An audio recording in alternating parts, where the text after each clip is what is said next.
Question है हमारा manner. तो मध्यकालीन युग में जो सामंती व्यवस्था का जो बेस है वो मैनर है।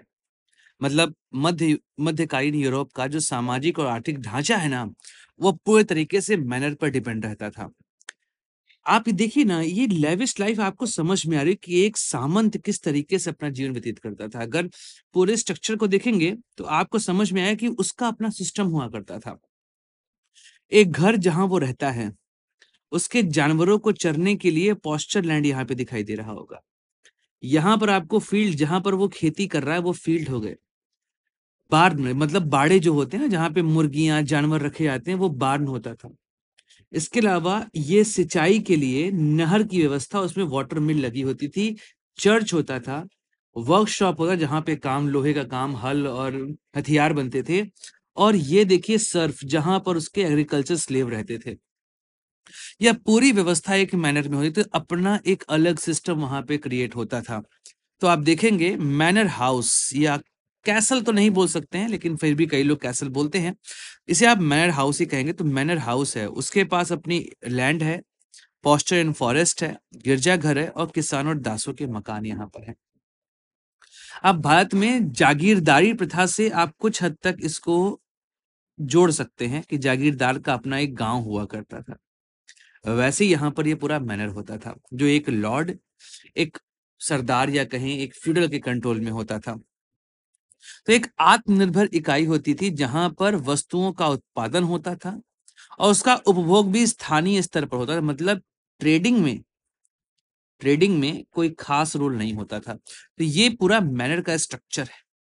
और ये जितना वैभवशाली मैनर होगा, उतना ही जो सामंती प्रभु है उसकी शक्ति और प्रतिष्ठा भी होगी। और आप समझिए, यहाँ पर इनकी अपनी आर्मी भी होती थी और जो राजा होता था वो युद्ध के समय इनसे आर्मी का सहयोग मांगता था। तो इतना बड़ा अंपायर इन सबका हुआ करता था। तो जो मैनर लॉर्ड है और किसान, उनका संबंध कैसा होता था? तो जो किसान या सर्फ होते थे, उनका एक ही काम होता था कि वो एग्रीकल्चर स्लेव्स होते थे। उनका एक ही काम है कि वो केवल खेती करेंगे, स्वतंत्र नहीं होंगे, भूमि से बंधे रहेंगे और कभी भी जो लॉर्ड है, फ्यूडल है, उसकी अनुमति के बगैर मैनर छोड़कर नहीं जा सकते थे। इनका जो जो किसान है वो खेती, पशुपालन और अन्य श्रम करते थे। उनको उनके उपज का एक हिस्सा जो वहां से मिल रहा है उसको टैक्स के फॉर्म में देना होता था और लेबर सर्विस भी लॉर्ड को देनी पड़ती थी।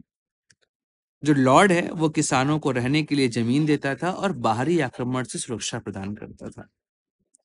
आर्थिक विशेषताओं की बात करें तो मैनर एक आत्मनिर्भर इकाई हुआ करता था। जैसे मैंने यहाँ बताया ना कि एग्रीकल्चर लैंड भी अवेलेबल है। इसके अलावा आप वर्कशॉप देख रहे हैं, पॉस्चर लैंड और फॉरेस्ट देख रहे हैं, ये सब यहाँ पर होते थे। तो अब बात क्या है कि भाई एक आर्थिक इकाई के रूप में इंडिपेंडेंट था। अनाज, सब्जियां, फल, लकड़ी, दूध आदि का उत्पादन होता था और घर के अंदर ही, मतलब जो मैनर है उसके अंदर ही पूरी जितनी भी रिक्वायरमेंट है वो फुलफिल हो जाती थी। व्यापार बहुत सीमित था और बाहर से वस्तुओं को लगभग नहीं के बराबर लाया जाता था। अगर सामाजिक और न्यायिक भूमिका देखी जाए तो जो भाई लॉर्ड है वो केवल इकोनॉमिक ही नहीं, वही न्यायाधीश भी है, वही प्रशासक भी है, मतलब जज भी वही है और एडमिनिस्ट्रेटर भी वही है। स्थानीय विवादों का निपटारा करता था, टैक्स कलेक्ट करता था, सैनिकों की सेवा तक भी लेता था। मतलब ये खुद की आर्मी बना देता था ना, अपनी आर्मी बनती थी इसकी।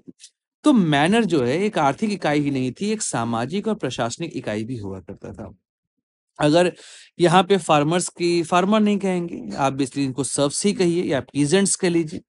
जो सर्फ्स हैं ये क्या करते थे कि भाई किसानों की जो स्थिति है उतनी अच्छी तो होगी नहीं, भारी परिश्रम करना पड़ता था और अधिकांश समय निर्धरता से उनका जीवन बीतता था। लॉर्ड के कृपा पर वो जिंदा रहते थे। उनको केवल भोजन और रहने की भूमि दे दी जाती थी, लेकिन टैक्स कलेक्शन बहुत ज्यादा हुआ करता था। लेकिन जब वहां पे इंडस्ट्रियलाइजेशन शुरू हुआ, ट्रेडिंग आई और नए शहर बने, तो धीमे धीमे जो मैनर सिस्टम है वो कमजोर पड़ना शुरू हुआ। नेपोलियन जैसे राजाओं के आने के बाद जो किसान है वो भूमि से मुक्त भी होने लगे और नगरीय अर्थव्यवस्था का प्रमुख अंग बन गए।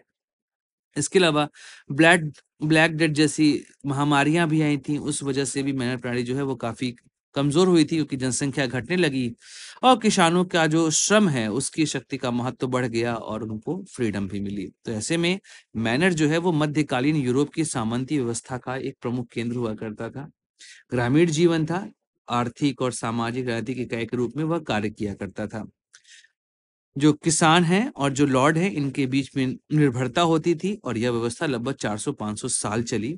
लेकिन जब शहर बने, नए व्यापार के सिस्टम आए तो यह व्यवस्था काफ़ी कमज़ोर होती चली गई। तो मैनर जो है वो मिडल एज यूरोप का एक प्रमुख अंग हुआ करता था और वो सामंती व्यवस्था के उस विभत्स स्वरूप को दिखाता है, जहाँ पर सर्फ्स के पास किसी भी तरह की आज़ादी नहीं होती है।